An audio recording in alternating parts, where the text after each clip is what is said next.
আমি মিষ্টি কুমড়োর একটা রেসিপি বানাচ্ছি। আমি বাড়ির জন্য বানাচ্ছি এবং আপনাদের দেখাচ্ছি কিভাবে বানাতে হয়। খুব সহজ একটা পদ্ধতি এবং অল্প তেল মশলা দিয়েই আমি রান্নাটা করব। এবং এর জন্য আমি নিয়েছি মাছের একটা মুড়ো, তাতে নুন হলুদ মাখিয়ে রেখে দিয়েছি।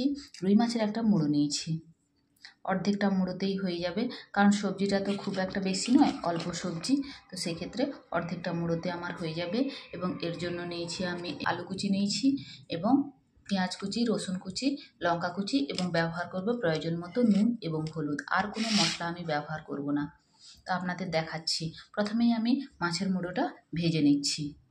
কড়াই গরম হয়ে গেছে, আমি এতে তেল দিয়ে দিয়েছি এবং মাছের মুড়োটা ভেজে নেব।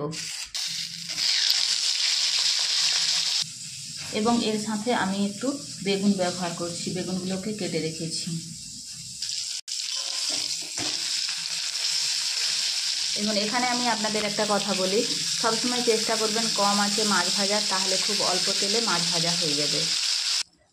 দেখুন মাছ ভাজা হয়ে গেছে। এর মধ্যে আমি একটু সামান্য পরিমাণ তেল দিলাম।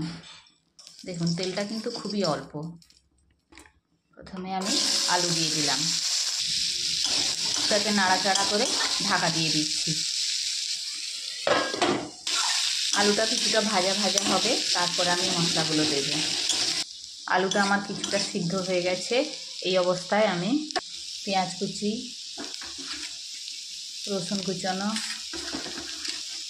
এবং লঙ্কা কুচানো দিয়ে একসঙ্গে নাড়াচাড়া করে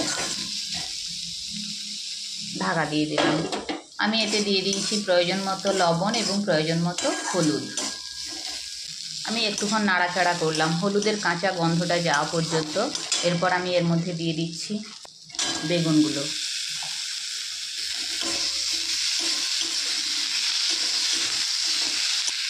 ঢাকা দিয়ে দিলাম। মাঝে মাঝে ঢাকা খুলে নাড়াচাড়া করে দিতে হবে, যাতে নিচে লেগে না যায়। এরপর আমি এর মধ্যে দিয়ে দিচ্ছি কেটে রাখা কুমড়ো। দেখুন বেগুনটা আমার অর্ধেকের বেশি সেদ্ধ হয়ে গেছে।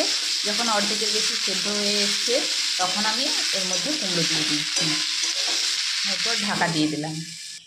মাঝে মাঝে এসে ঢাকা খুলে নাড়াচাড়া করে দিতে হবে। এবং এখানে কোনো জল ব্যবহার করব না।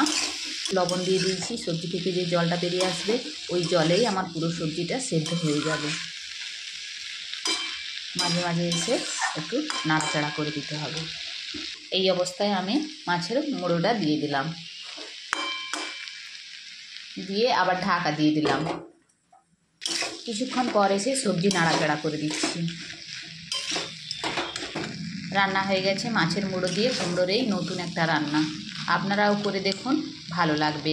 ভাত, রুটি, পরোটা সব কিছুর সঙ্গেই খাওয়া যেতে পারে।